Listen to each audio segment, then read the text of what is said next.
make me late. Does he really? Oh, yeah. Huh, okay, now we're live. Now I got it to My work. sister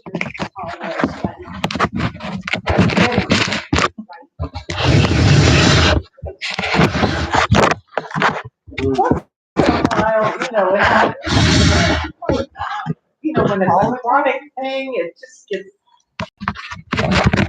Dr. Johnson, if you want her to do it 3, you should be there at 2:30, and she'll still be late. Okay, we are up and running now. So we're in Daniel, and I wanted to go.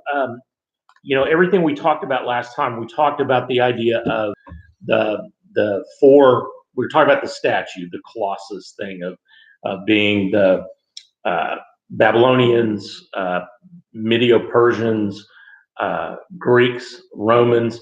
But I wanted to give you some other interpretations. And interestingly enough, I didn't realize, and there may be others as well, but this was the easiest one that I found, is that one of the groups that interprets this interesting, I guess, are some of the fringe groups in the Christian church. The Adventists, the Jehovah's Witnesses, and the Mormons have interesting, and so I printed this off. For the Adventists, a lot of their interpretation comes from what's called Millerism, or the Millerites. And this was William Miller, who I read a little bit of his history, and he was the one that decided that further on in Daniel 8, there's a thing that talks about a certain number of days. And his interpretation of that was that wasn't days, that it was years, that each day represented a year. And therefore, he did all this calculation and decided that meant that the second coming was in 1844 or something like that. And there was a huge amount of buildup for it, and then it didn't happen at all. But the Millerism, there's a lot of Advent, the Seventh-day Adventists, some of that comes out of that. So I was just going to read you what it says about their take on the statue. It says groups derived from the Adventist movement follow the historicists' interpretation of the statue, which they inherited from the Millerite movement, with the same identities attributed for the gold head, silver breast and arms, copper belly and thighs, and iron legs, as well as the rock representing the establishment of God's kingdom. However, specific interpretations about the feet and toes in reference to more recent governments vary among denominations. So they agree with the head, shoulders and arms, torso, Down to the feet. down everything down to the feet.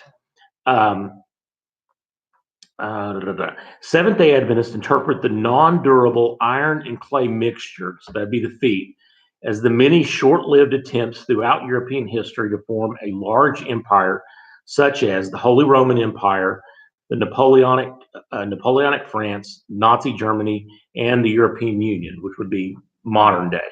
They propose a future religio-political power developed and enforced by a global superpower, a common world government. The lateral symmetry of the image from the thigh downward is taken to represent the permanent culture and religious division between the West and the East. Oh. And so for them, the head of gold is still Babylon. The chest and arms that are silver are Media-Persia.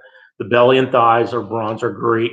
The iron legs are the Western Roman Empire and the Eastern Roman Empire. So you get that division. And then the feet are Frankish, Holy Roman Empire, Ottoman Empire. The toes, clay and iron, are those things, those ongoing things. And then the rock is the ultimate ultimate God's kingdom coming. And it leaves no other people, that everything's destroyed. Jehovah's Witnesses, it says, and this is, I know this is from Wikipedia, which I know is not necessarily the greatest source, but normally, it's normally fairly close. The feet, part of iron and partly of clay, represent the Anglo-American world power. They associate the feet with the Anglo-American, the special relationship between the United States and the United Kingdom. The mixture of iron and clay is said to represent traditional authoritarian rule, uneasily coexisting with democratic rule and political fragmentation in the last days. In particular, the clay is said to represent the common people having a say in how they are ruled during this time. Isn't that neat to know that the part that's going to make it all bad is the part where we get to be have some we have some say in our government, and that's what makes it bad.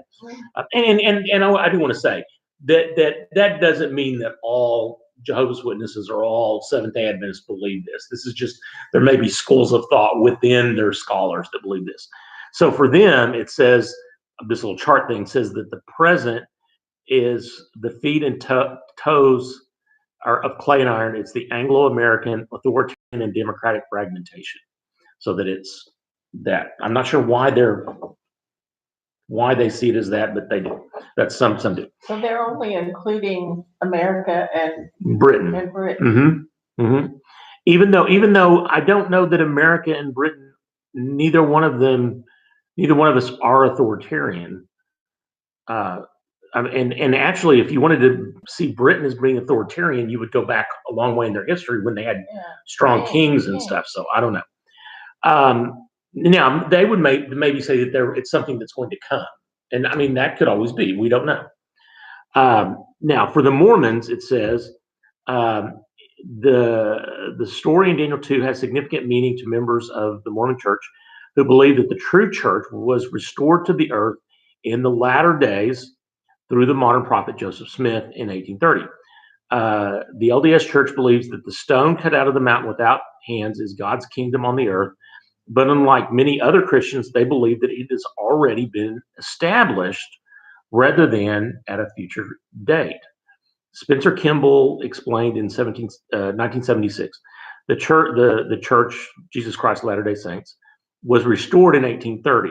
This is the kingdom set up by the God of heaven that would never be destroyed nor superseded, and the stone cut out of the mountain without hands that would become a great mountain and would fill the whole earth.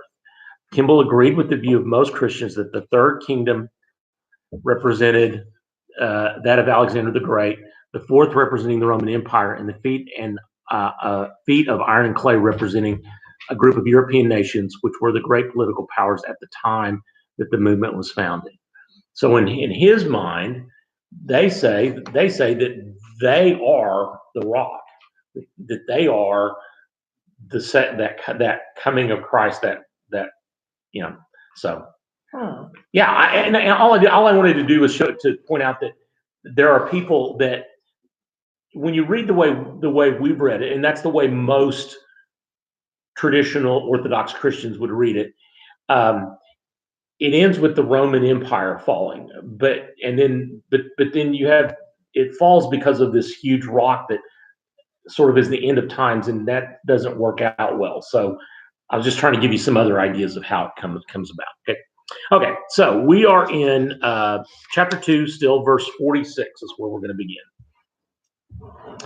Then King Nebuchadnezzar fell on his face, worshipped Daniel, and commanded that a grain offering and incense be offered to him.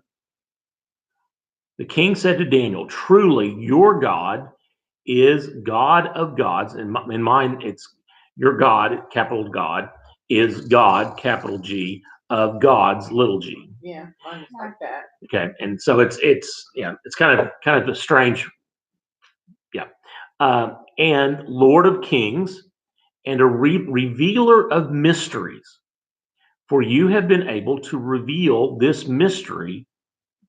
So that the fact that Daniel is able to do this, and for Nebuchadnezzar, it shows the power of his God, because remember all of the other magicians, astrologers, all these other people, they were all like, "Yeah, we'll interpret it. We're really good. Just tell us what it is." And he's like, "No, you got to tell it. You got to figure it out yourself. You got to tell me what it is and what the interpretation is." And they're all like, "We can't do that. It doesn't work that way." And so they were going to die. So Daniel comes to the rescue, and Daniel himself doesn't do anything. God reveals this through Daniel. right?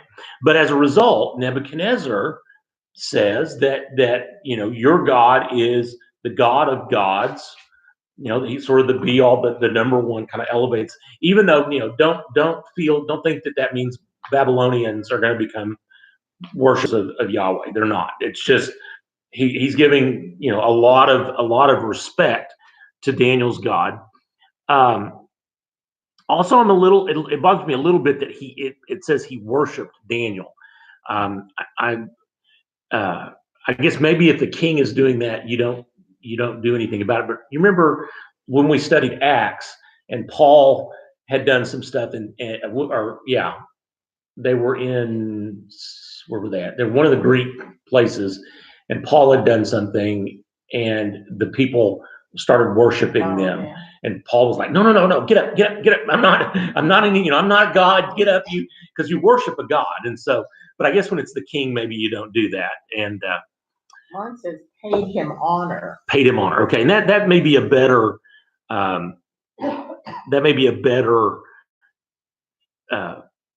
word, better translation to be than worship. Then the king promoted Daniel, gave him many great gifts, and made him ruler over the whole province of Babylon, and chief perfect, which is a title. That's a kind of like I don't know what a perfect would be, but it's a title. It's a person that's a ruler over all the wise men of Babylon. So he became the head. He became the head wise man, and he now rules over the whole province. And he rules as in he administers the province for the king, right? Because the king still rules it, but he's like one under the king. Daniel made a request of the king, and he appointed Shadrach, Meshach, and Abednego over the affairs of the province of Babylon. But Daniel remained at the king's court. So Daniel says, it would be really hard for me to rule over the whole area of Babylon, where Babylon is, and be advisor to the king. And so, can I have these other guys that I trust? Can I have them come in and they sort of rule? They're kind of my underlings, and they will be the ones that rule. And so then you get Shadrach, Meshach, and Abednego. At that point, now they are over the affairs of the province of Babylon, which is going to be important because that originally, if we look back to where they appoint people, well, they were still at his home, but I thought we read somewhere that they were sent. Yeah, it did say that. Didn't it say that?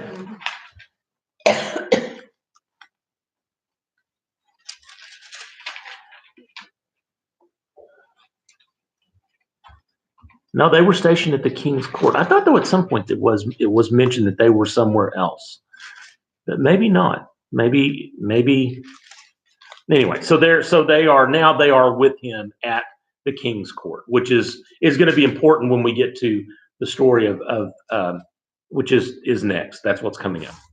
Okay, so King Nebuchadnezzar, this is chapter 3, made a golden statue whose height was 60 cubits.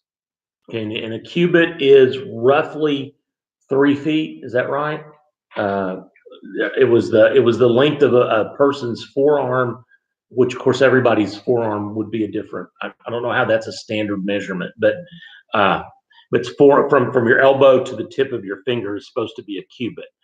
But it says 90 feet high and 9 feet wide. So did mine. Okay, so it must have been then a cubit. If there's 60 cubits and that's 90 feet, then a cubit must be 1.5 feet.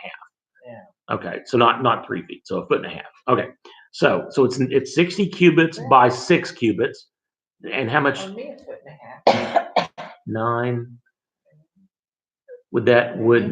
So it was 90 feet high and 9 feet wide. Is that right? 90 high and 9 wide. Yeah. Okay, all right. He set it up on the plain of Dura in the province of Babylon. Then King Nebuchadnezzar sent for the satraps, the prefects, and the governors, the counselors, the treasurers, the justices, the magistrates, and all the officials of the provinces to assemble and come to the dedication of the statue that King Nebuchadnezzar had set up. What's a satrap? These are all different officials within the Babylonian government. And I don't know, I would assume that the satrap is probably the largest, because they would normally, you would do them in descending order of importance. And since it's always the first, you would think that that would make it Mine calls them princes. princes. Okay, so that would be, yeah, that would, Princess? Not princess is female, but Prince, yeah, Plural. princess. so and that may mean that they were then his actual relatives. They may have been his sons that we're talking about. I don't know for sure. So then verse 3, so all of those people, I'm not going to read that all again, assemble for the dedication of the statue that Nebuchadnezzar had set up. When they were standing before the statue that Nebuchadnezzar had set up, the herald proclaimed aloud, "You are commanded, O people, nations, and languages," which that tends to tell you there that it's more than just people from Babylon. These would include people from the areas where they had conquered, right?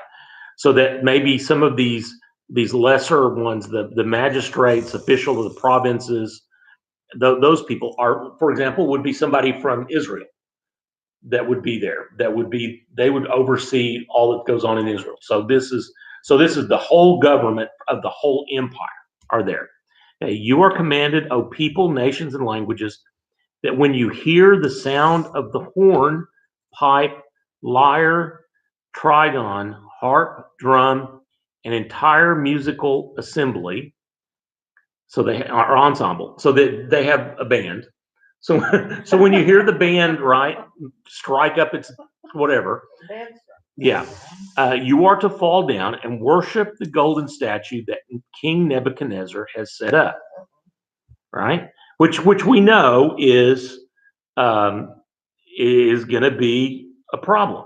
I mean, because Jews do not worship other gods. I mean, that's what 1 and 2, right? The Big Ten is that there's no other God before me, and don't worship any other gods, right?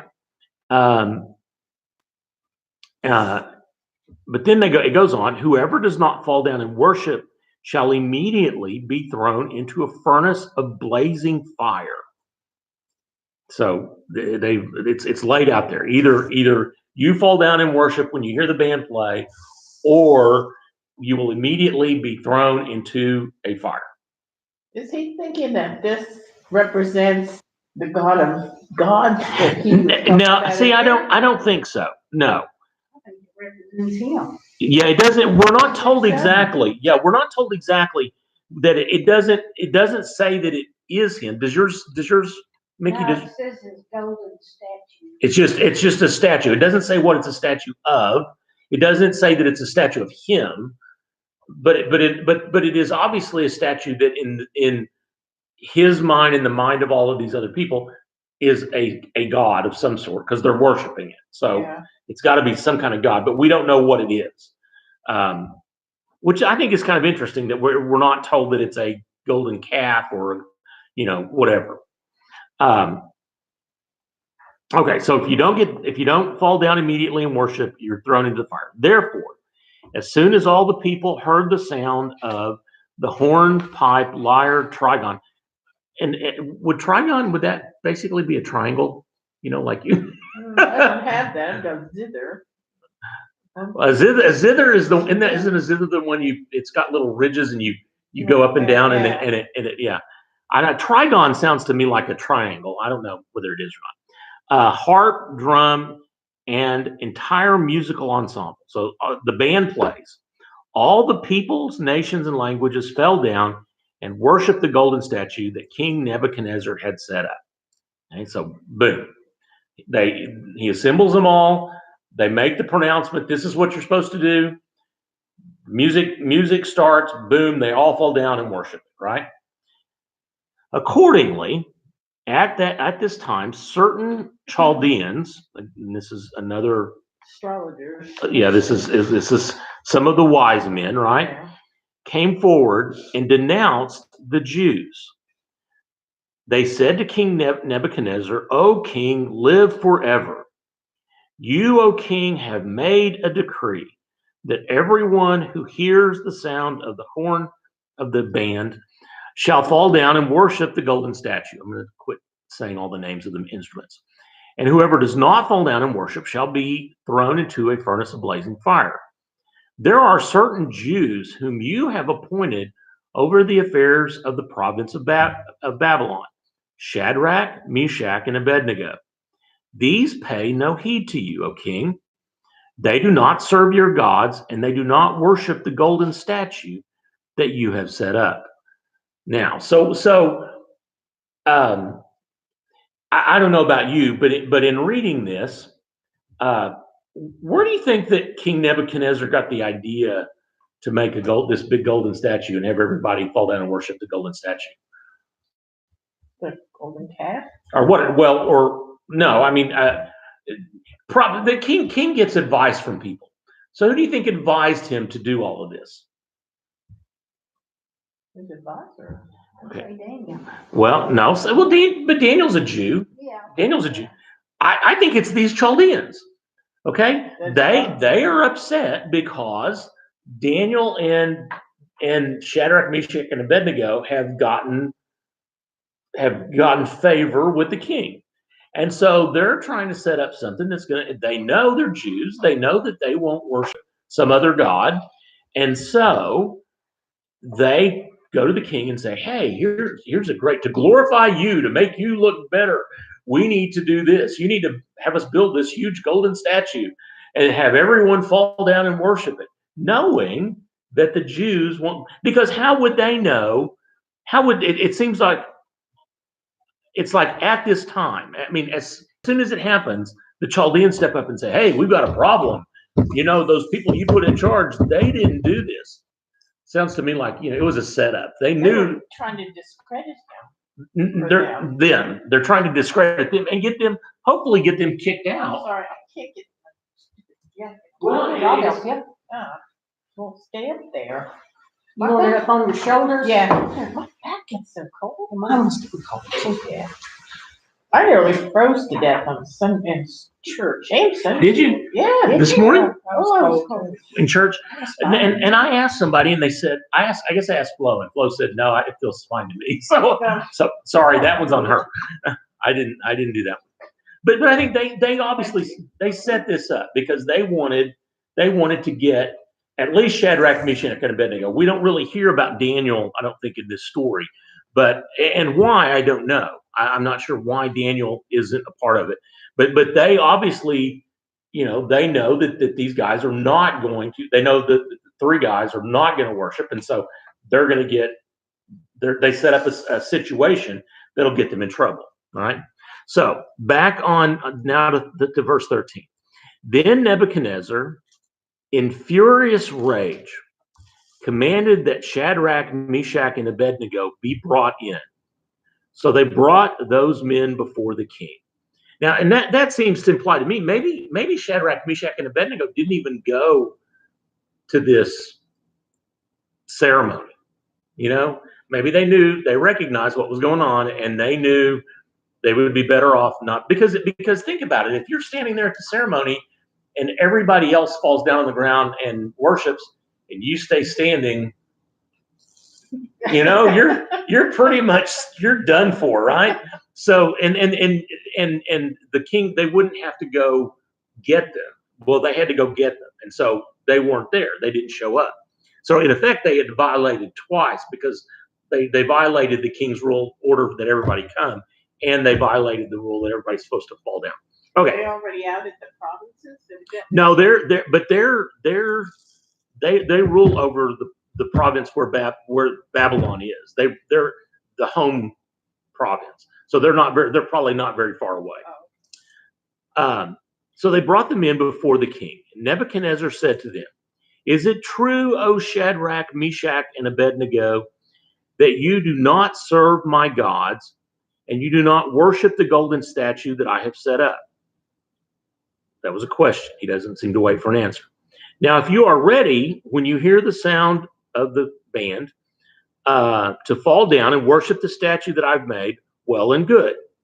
But if you do not worship, you shall immediately be thrown into a furnace of blazing fire.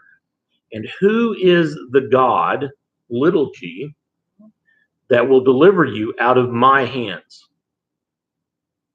Okay, so Nebuchadnezzar set himself up pretty powerful, didn't he? You know, what God will deliver you if I decide to do this, right?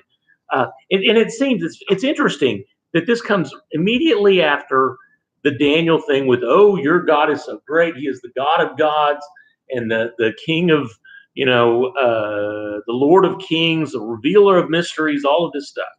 And yet these are, I don't know if maybe he didn't, if in his mind he didn't equate Daniel with them. You know what I'm saying? Maybe he didn't realize that Daniel's God was the Hebrew God was Yahweh, and that they worshiped Yahweh too. I don't know, because he really is pretty. I mean, he's setting himself up as greater than their God when he's just fell down and worshiped their God, basically. So we don't know. Okay, but now I believe that this is one. To me, this is one of the best answers to anything in the Bible. This is my own. I mean, this is my own opinion. Okay, I mean because when he says, "Will you?" I hear that you don't do this. That you don't serve my God. And you don't worship this golden statue. Are you ready when the band plays to fall down and worship? And if you don't worship, you're going to be thrown into the fire.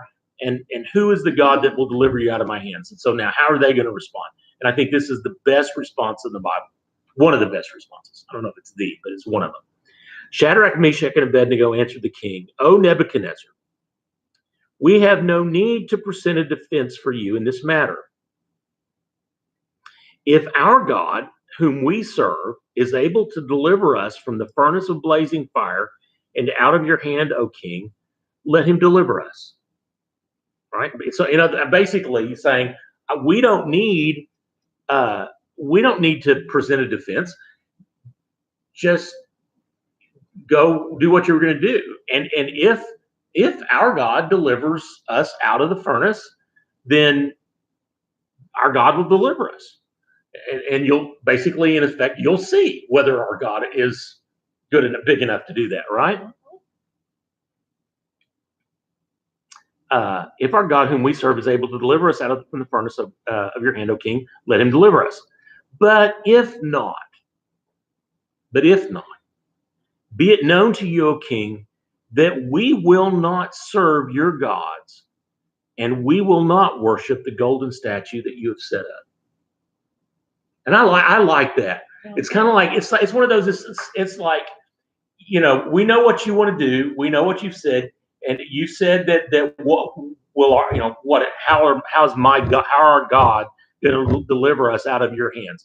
Well, you know what? We're not going to even defend ourselves.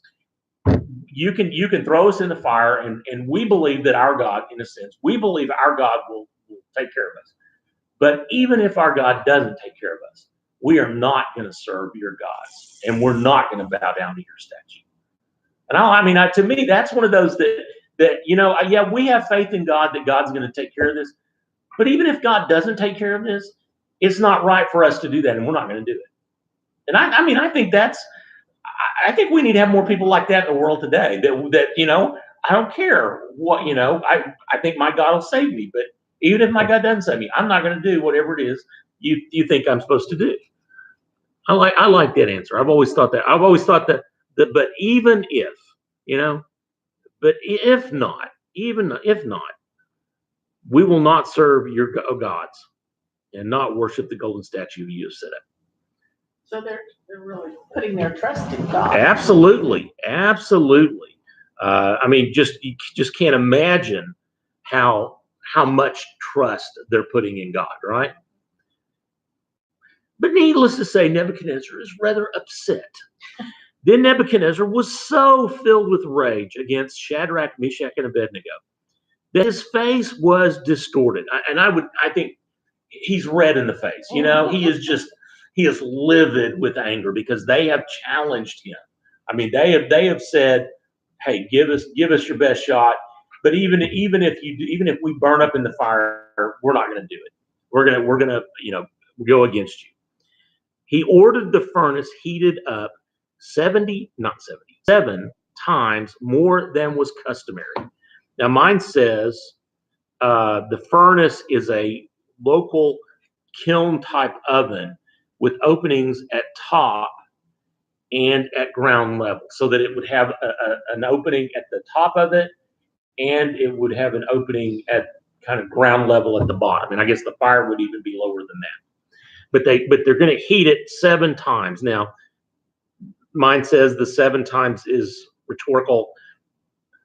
I don't know that. Maybe he does heat it 7. I don't know. I don't know how you can have a furnace that is hot enough to like make pottery and stuff, and then make it 7 times hotter than it normally is. I don't know how that works. This just says probably figurative for as hot as possible. Okay. Yeah. You just keep fueling it. Yeah. And I can tell you, after having gone and did the thing I did with the glass furnaces and stuff, those suckers are hot. Okay. Those things, they're like 15, 16, 1800 degrees. I mean, they're incredibly hot. He ordered, and ordered some of the strongest guards in his army to bind Shadrach, Meshach, and Abednego, and to throw them into the furnace of blazing fire. So the men were bound, still wearing their tunics, their trousers, their hats, and their other garments, and they were thrown into the furnace of blazing fire. Because the king's command was urgent, and the furnace was so overheated, the raging flames killed the men who lifted Shadrach, Meshach, and Abednego. So if they had time, they would have had something they put on that would protect them from the heat, but they didn't have time, and so they were overwhelmed by the heat and killed. And the 3 guys are fully dressed, they got all their stuff on, they're bound, and so this would be where they take them up and they throw them into the top of the furnace, right? That's how they could throw them in. Later, when he sees them at like ground level. Okay. So the 3 men, they died. Yeah, they bound to the furnace. Yeah. Then, so 24. Then King Nebuchadnezzar was astonished and rose up quickly. No, wait, hang on. Back up.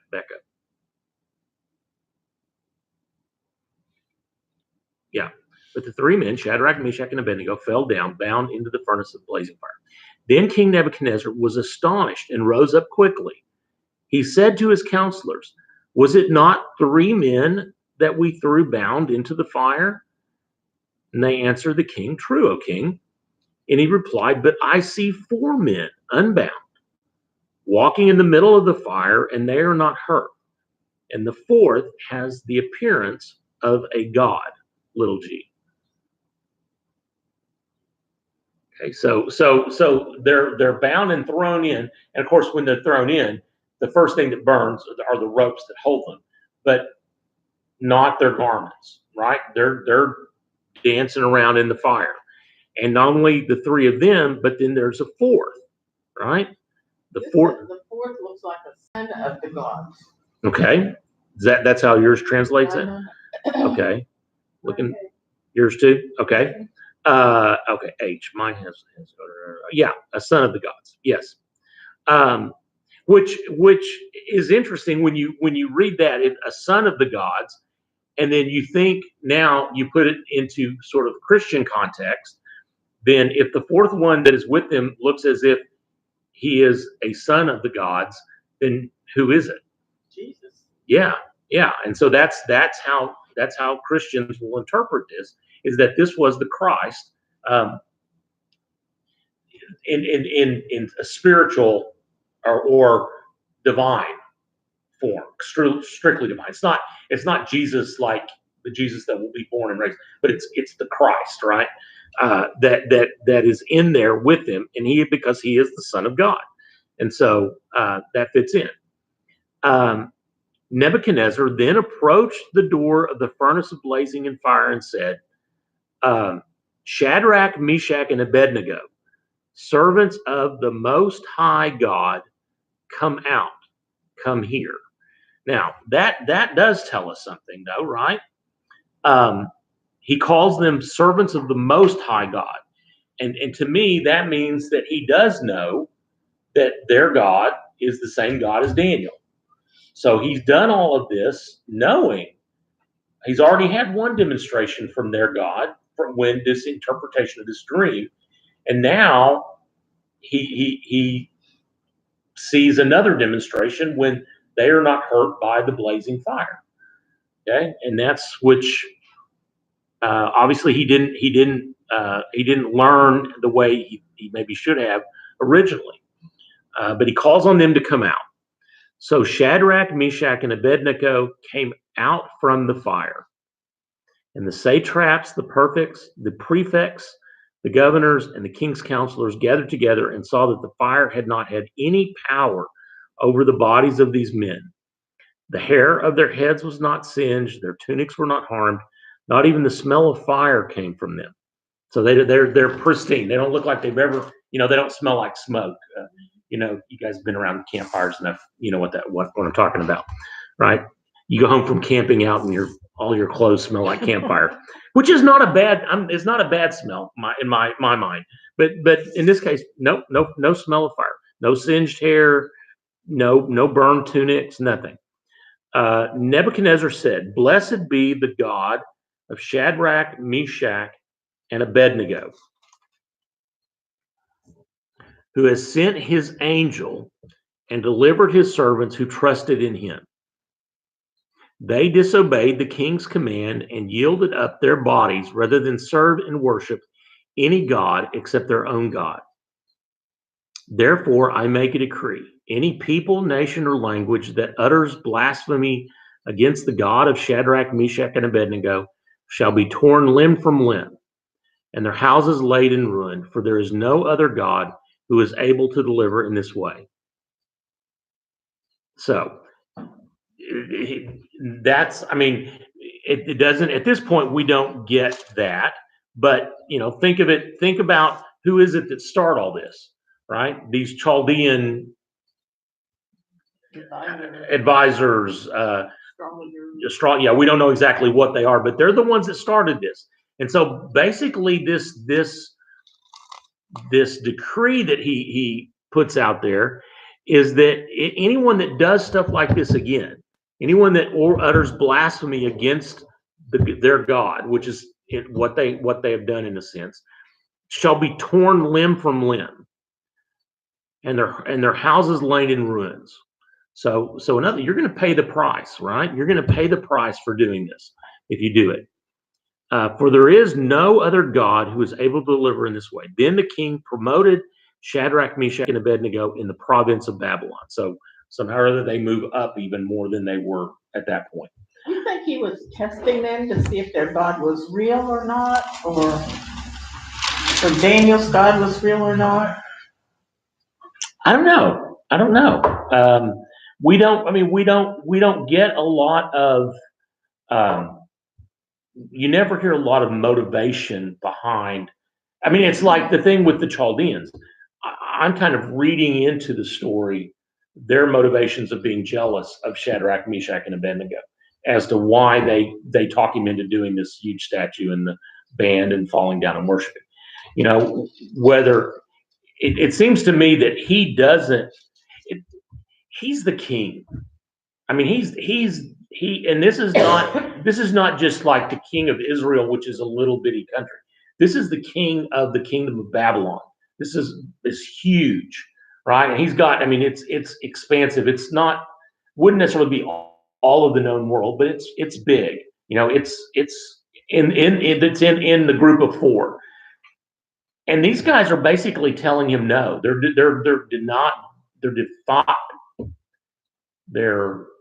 Defying him. defying. That's it. They're defying his decree, and so he's mad at them.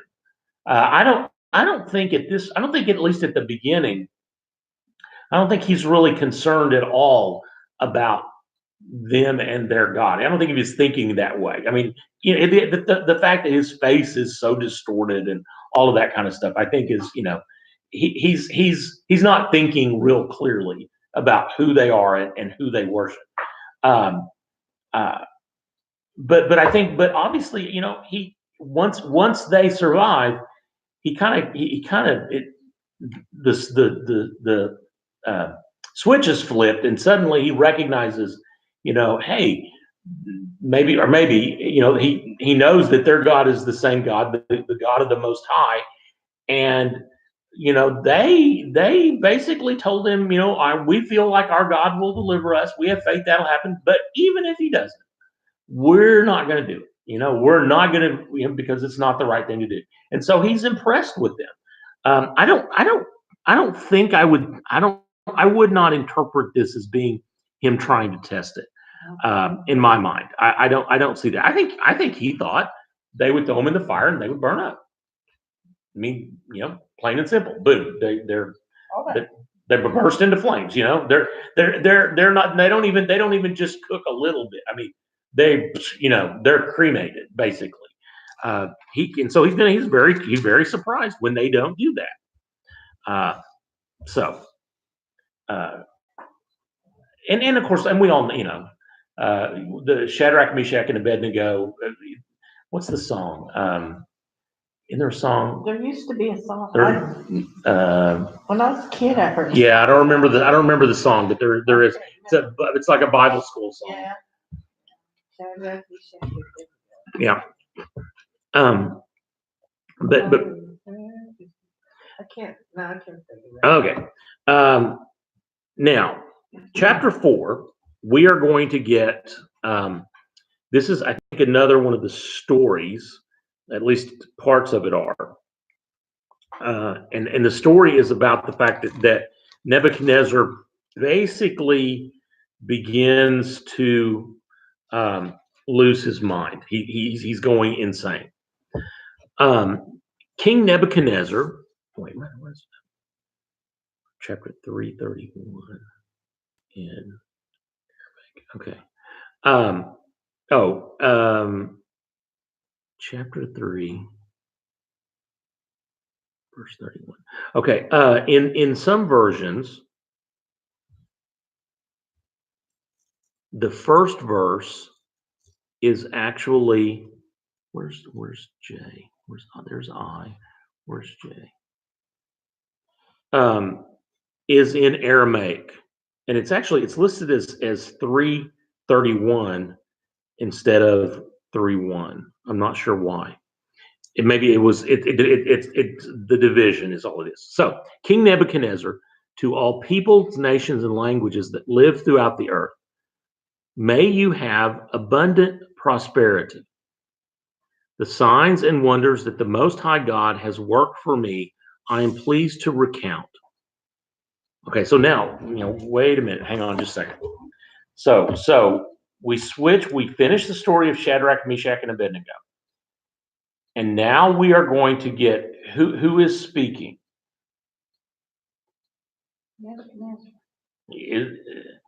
So King Nebuchadnezzar, to all people, nations, and languages that live throughout the earth. Okay, so Nebuchadnezzar is saying this. May you have abundant prosperity, the signs and wonders that the Most High God has worked for me, I am pleased to recount. How great are his signs, how mighty his wonders. His kingdom is an everlasting kingdom, and so his sovereignty is from generation to generation.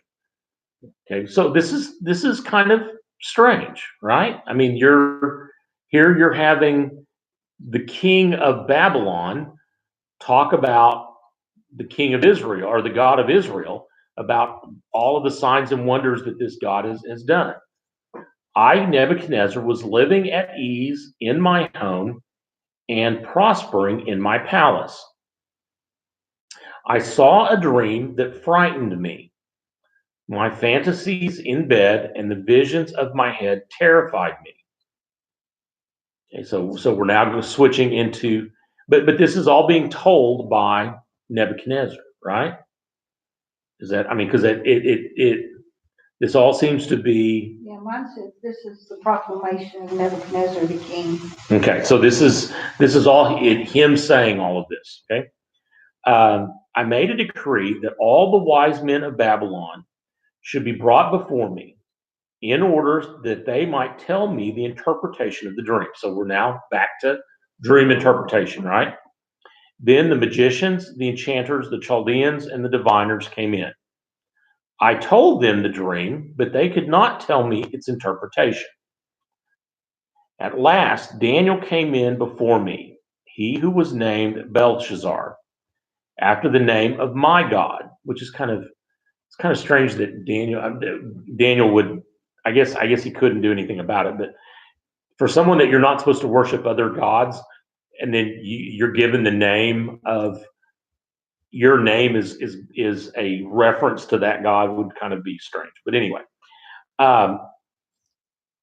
Daniel comes in, and so Daniel is not, I mean, notice he's not considered one of the magicians, enchanters, Chaldeans, or diviners. He is sort of his own separate category. So finally he comes in, who is endowed with the spirit of the holy gods. Mine has a K, but not, or the holy divine spirit. I like that better. And I told him the dream.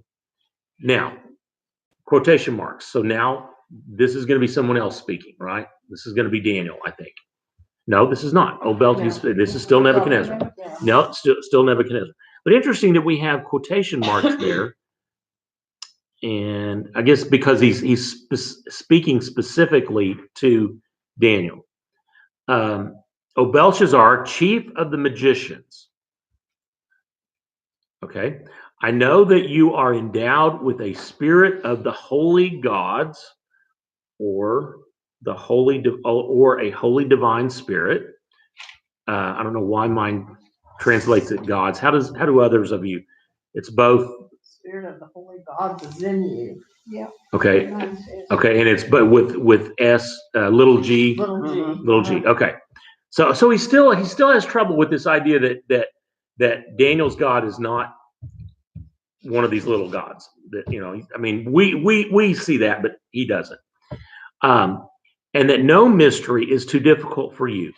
Hear the dream that I saw. Tell me its interpretation. Upon my bed, this is what I saw. There was a tree in the center of the earth, and its height was great. The tree grew great and strong. Its top reached to heaven, and it was visible to the ends of the whole earth. Its foliage was beautiful, its fruit abundant, it provided food for all. The animals of the field found shade under it, the birds of the air nested in its branches, and from it all living beings were fed. Okay, so this huge, glorious tree, right? It's the beginning. I continued looking in the visions in my head as I lay in bed, and there was a holy watcher coming down from heaven. So I assume that's like a person, watcher. Holy one. A holy one, okay. He cried aloud and said, cut down the tree and chop off its branches, strip off its foliage and scatter its fruit. Let the animals flee from beneath it and the birds from its branches, but leave its stump and roots in the ground with a band of iron and bronze. Okay, so you're gonna wrap the stump in bands of iron and bronze, and at that point, then it can't grow any bigger because it's been strapped, right? In the tender grass of the field, let him be bathed with dew of heaven, and let his lot be with the animals of the field and the grass of the earth. Let his mind be changed from that of a human. Let the mind of an animal be given to him, and let 7 times pass over him.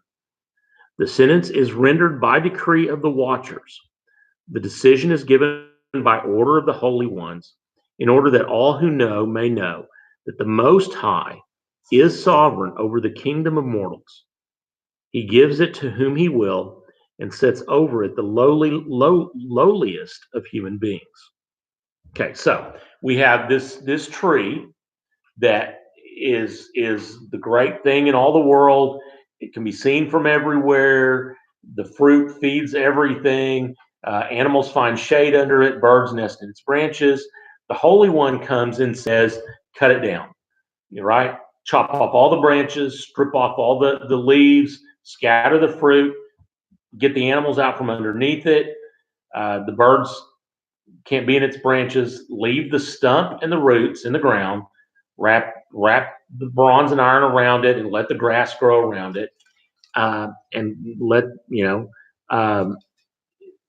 interesting that it goes from a tree. It goes from it in verse 15 at the beginning, but then it says, "Let him be bathed with dew from heaven, and let his lot be with the animals of the field and the grass of the earth." So it shifted from a tree to a him. Okay, let his mind be changed from that of a human, and let the mind of an animal be given to him. Let 7 times pass over him. Right? Okay, so the tree is destroyed, and the tree now becomes it's a person, and the person's mind is going to be taken away from him. He's going to have the mind of an animal, and he's going to wander in the fields with animals. And 7 times, I don't know if that means 7 years or what, is going to pass. And this is a decree that comes from the holy ones, right? In order that all who live may know that the Most High is sovereign over the kingdom of the mortals. So God, Yahweh, the God we know of, this is to show that the God is over and can destroy, anyone. There's no one that has power that is anywhere close to God. Okay? This is 7 signifies completeness.